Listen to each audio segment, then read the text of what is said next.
Indian Ocean Rim Association Regional Cooperation. It's an acronym that twists the tongue. And I'm sure at the end of the day, the senior officials will come up with a better acronym. But this is a great organization. Mr. Vyas is, of course, the Secretary of Economic Relations of the Ministry of External Affairs in India. Members of the Diplomatic Corps, Ambassador Bagheera, Secretary General of Indian Ocean Rim Association Regional Cooperation, the senior officials present, distinguished delegates, media representatives, ladies and gentlemen. I am particularly pleased to extend to all of you a very warm welcome to Mauritius for participation in this twofold event this morning, namely the inauguration of this new premises housing, the Indian Ocean Rim Association Regional Cooperation Secretariat, and the second biannual meeting of the Committee of Senior Officials. It is indeed a singular honor for me to have proceeded a few minutes ago with the inauguration of the new premises of the Secretariat of the Indian Ocean Rim Association for Regional Cooperation. Let me convey to you greetings from the Prime Minister.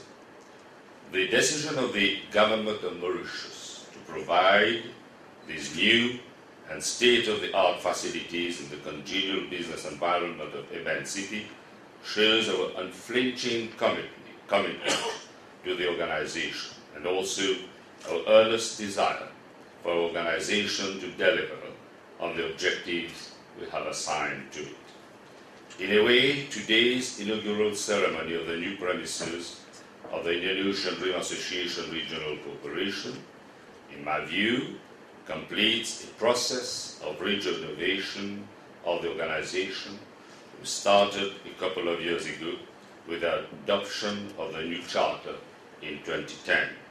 The appointment last year of a seasoned diplomat, Ambassador Bagheera, as the new Secretary General, and a new chair, India, to be supported by a troika comprising the current, the outgoing, and the incoming chairs of the organization.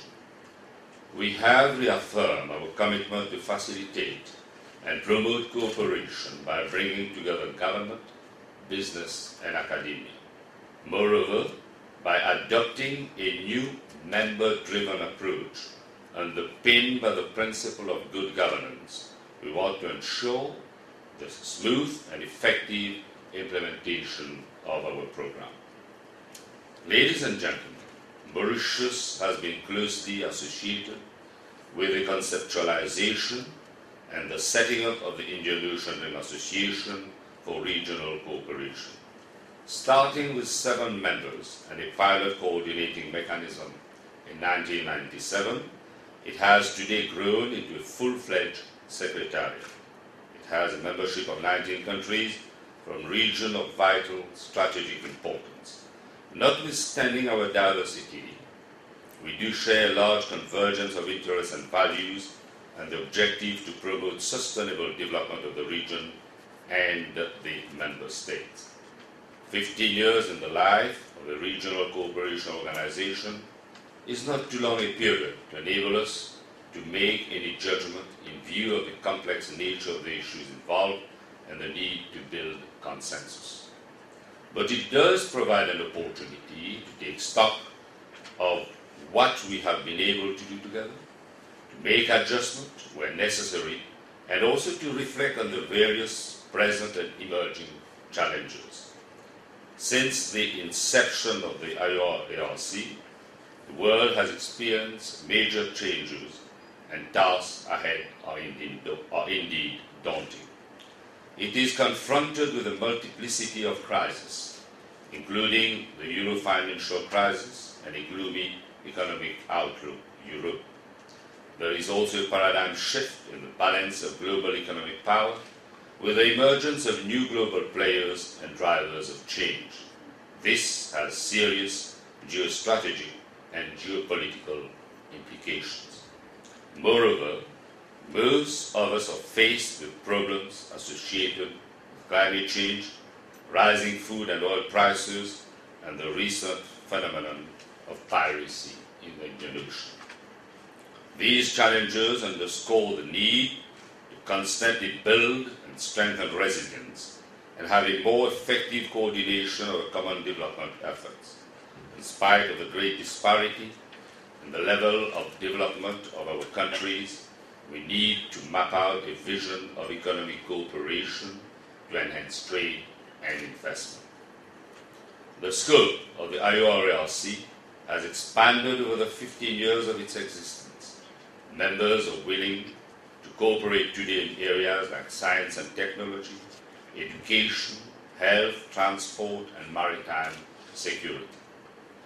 There is no doubt that increased regional trade within the Ior region, if pursued properly and equitably, offers the prospect of stronger economic growth through greater regional cooperation and integration.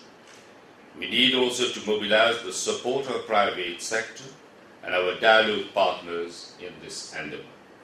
Mauritius, for instance, attaches much importance to maritime security, which is also being discussed in other fora such as EU, AU, SADC, COMESA, and Indian Ocean Commission. An Ior Arc forum on maritime security is expected to be held in Australia later this year. This will be an opportunity to review and examine ongoing collaborative work to address the maritime security issues for the region. In my view, the time has come for our organization to build bridges with Africa, to which continent some of us belong. Some Ior countries are developing important trade and economic relations individually with an emerging Africa that is increasingly being recognized as the next pole of economic growth and development. I propose that we ask our Secretariat to explore the possibility of seeking, as a first step, an observer status with the African Union, the regional economic communities like COMESA and SADC. Our organization has 4 members which form part of the G20. We must find a way to discuss issues being treated by the G20 so that our 4 members can take on board our concerns and legitimate expectations when decisions are taken. Through such an approach, we can help each other and thus better protect and promote our common interests. Ladies and gentlemen, the huge amount of natural resources, as have been highlighted by the Chair, available in our region together with its market for goods, services and investment, represent immense opportunities for economic development that will help enhance the welfare of our people. These resources, including the landmass and vast ocean, will have to be tapped in an effective manner. I'm here referring to the blue economy, which could be another pillar to sustain our development efforts. To conclude, I would like to urge our senior officials to come up with concrete recommendations for our next Council meeting, which will be held this year, in order to take decisively forward our common agenda in a spirit of unity and solidarity. With these words, I wish the senior officials successful deliberation. I now have the pleasure to declare the second biannual meeting of the Committee of Senior Officials open. Thank you very much.